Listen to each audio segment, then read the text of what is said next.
Dito po natin pag-usapan na sasampahan na daw ng kaso ito si Martin Romualdez ng Ombudsman. Pero, di ba ang tagal na nating narinig yan? Pero ngayon daw sabi mismo, hinog na yan. Pag-usapan po natin. Abril nang isyuhan ng Sandigan Bayan 7th Division si dating House Speaker Martin Romualdez ng Precautionary Hold Departure Order. Ito'y dahil iniimbestigahan ng Ombudsman si Romualdez sa mga reklamong plunder at money laundering. Pero nakatanggap umano ng intelligence report ang Ombudsman na nagbabalak pa rin makalabas ng bansa si Romualdez. Matagal na naming gustong i-file to. Nandito na tayo sa punto na ito. Sana po hindi masayang yung ating trabaho. Nire-remind yung ating law enforcement agents. Teka muna, paputol natin dyan Ang tagal nyo nang tinatrabaho yan. Utoy, attorney, sana naman totoo na yan. Kasi alam nyo, ang dating talaga sa taong bayan, talagang ginagawa nyong tanga. Ang dating sa taong bayan, scammer kayo. Kasi isipin ninyo, ito yung matinding tanong ng taong bayan Wala pang nakukulong na mastermind. Oo, kinulong nga si Marcoleta, kinulong nga si Jinggoy, kinulong nga si Defensor. Pero ang tanong doon, may connection ba yan sa flood control scandal? Ang tanong, may connection ba yan sa ghost projects? Kasi pag tiningnan ninyo, hindi po tayo naghuhusga kung sila ay tama or mali. Pero alam ko, wala po silang kasalanan. Pero wag na natin puntahan yun. Wag ko munang pag-usapan yun. Baka sasabihin nyo, bias ka, Coach Oli. Hindi po. Kasi kahit po sasabihin natin, yun ay may katotohanan, kakapiranggot po yun. Sa laki po, trillion po ang nawawala sa flood control scandal. Kahit sino doon sa mga nakakulong, napaka-imposible po na sila ay mastermind. Napaka-imposible po na sila dapat ang pinag-iinitan. Kaya magtataka ka, bakit nakatutok sila doon sa impeachment ni BP Sara na ang pinag-uusapan ay 125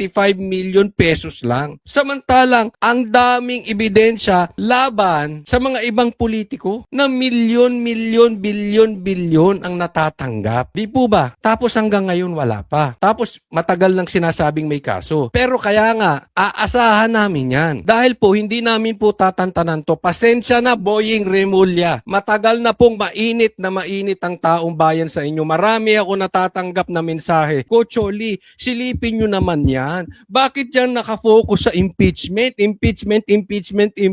Walang mapupuntahan yung impeachment na yan. Kahit ano man maging resulta niyang impeachment na yan, gutom pa rin tayo. Kahit ano man maging resulta niyang impeachment na yan, tuloy pa rin ang nakawan ng gobyerno. Abay, kalampagin nyo na yan si Boying. Kasi kung sino-sino mga hinahabol. Kaya nga naman yan naman ang hamon namin sa inyo, magpakalalaki naman po kayo. Kung tutuluyan nyo po at tutuluyan yan si Romualdez, let your yes be yes and your no be no. Kung tutuluyan nyo, tuluyan nyo na. Huwag nyo na kaming ginagago. Kasi pakiramdam namin, pakiramdam ng taong bayan, nakakatanggap kayo ng pera. Kaya, hindi nyo maimbestigahan ng totoo yung mastermind ng flood control. Matotoo man yan or hindi, ano ang ini-expect nyong iisipin ng taong bayan? Di po ba? Yun ang i-expect ng taong bayan Given na po yun. Kasi nga palayo tayo ng palayo sa flood control. Hanggat palayo tayo ng palayo sa flood control, hindi nyo maiiwasan sa taong bayan na huhusgahan kayo. Kaya nga kailangan magpakalalaki kayo dyan. So etong issue ngayon, patatakasin ba or tatakas? Kasi may report na gustong lumabas ng bansa si Romualdez. Dito tayo ngayon magkakaalaman. Napaka-importante nitong binanggit ni Utoy. Kasi kung makakalabas ng bansa si Romualdez, isa na naman tong panggagago na itong mga taong gobyerno sa atin. Pinaasa-asa lang tayo sa sasampahan ng kaso, sa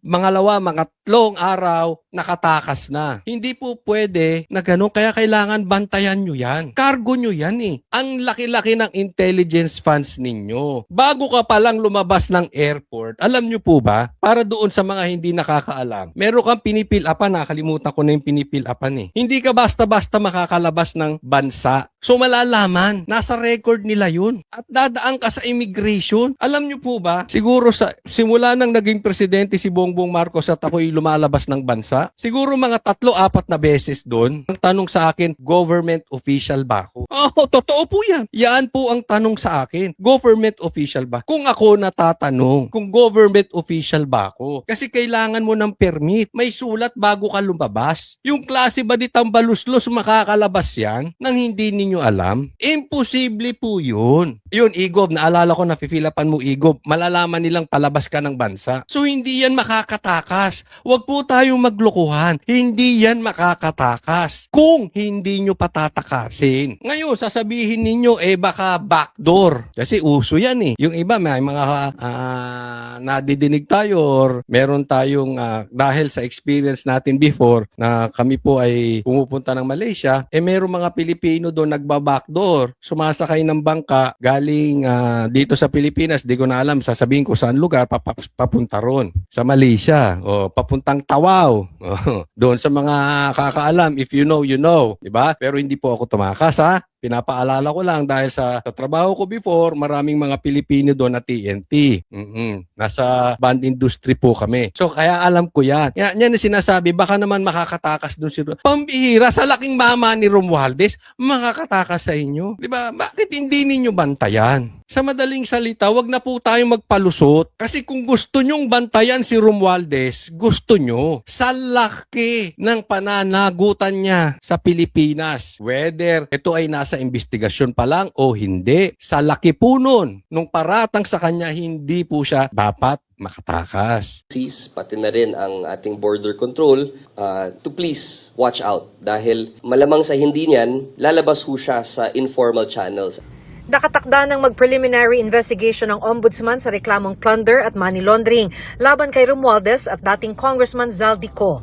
Pagkasagot ni Romualdez sa mga alegasyon laban sa kanila, magdedesisyon ng panel of investigators kung magsasampa na ba ng kaso o hindi sa Sandigan Bayan. Ayan. So, ngayon, papakasuhan ng plunder ay si Tambaluslos, etong si Martin Romualdez, at saka si Zaldico. Ngayon, eto yan. Baka mamaya, strategy na naman yan. Bakit ko po nasasabi? Kasi yan po ang nadidinig natin. Oo. Yan po ang sinasabi ng bubuit natin. Yan po ay Class A information na natatanggap ko. Very possible na ito po ay exit plan ni Romualdez. Kasi tandaan nyo po dalawa yung na-impeach. Dalawa yung sinampahan ng impeachment sa Congress, di ba? Tama o mali? Tama or tamang-tama? Si Sara at si Marcos. Yung kay Marcos hindi nag-push through. Yung kay Sara nag-push through. Sa madaling salita, drama-drama. Para lang May masabi na patas sila. Sinampahan ng kaso parehas eh. Ganyan din yan nangyari. Kamakailan lang. Kay Cayetano, tama po ba? Yung kay Cayetano naman, ang gustong paimbestigahan ng NBI, itong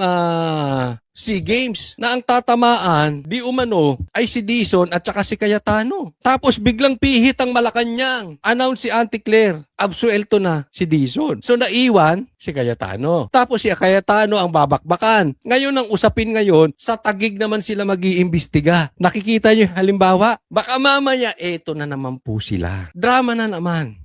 Si Romualdez at saka si Zaldico iimbestigahan. Tapos lalabas sa report ng ombudsman, malayo. Walang magpapatunay na si Romualdez, walang ebidensya na siya ay dapat kasuhan ng plunder. Ang dapat kasuhan talaga si Zaldico. Ang problema, wala si Zaldico. So, anong gagawin ng gobyerno? Meron na silang sacrificial lamb, si Zaldico. O di hayahay na buhay ni Marcos, hayahay na buhay ni Tambaluslos. Hindi lingid sa inyong lahat, sinabi ni Tambaluslos, I will not go down alone. Ibig sabihin, una, inaamin niya meron siyang pagkakamali. For me, that is an admission. Pero, hindi ako mag-isa. Merong mastermind. At alam naman ng marami, ang mastermind dito si Bongbong. Kasi sino bang mag-a-approve ng mga budget? Di po ba si Marcos? Si BBM. So, ang tinutukoy nito si Romualdez ay si BBM. Huwag na nating paligoy-ligoyin pa. Kaya nga, posibleng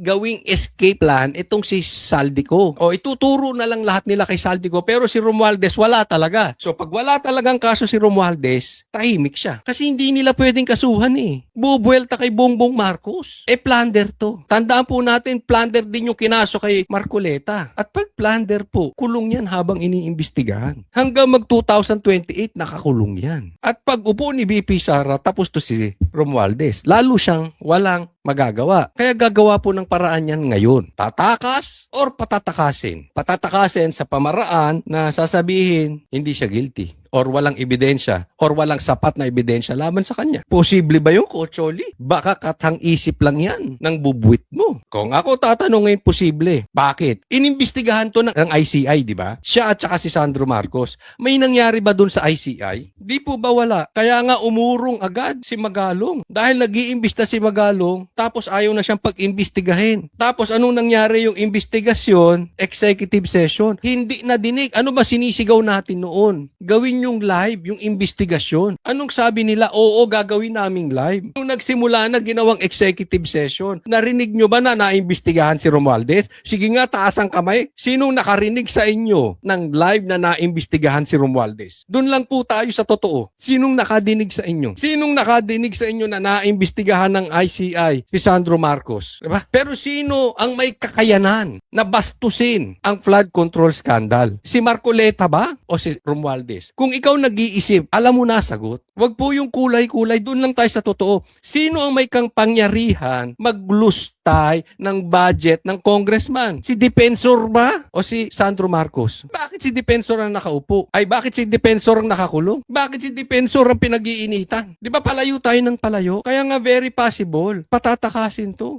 Maaring hindi palabasin ng bansa, maaari ding palabasin, pero posibleng gawing inosente. Kuno, di po ba?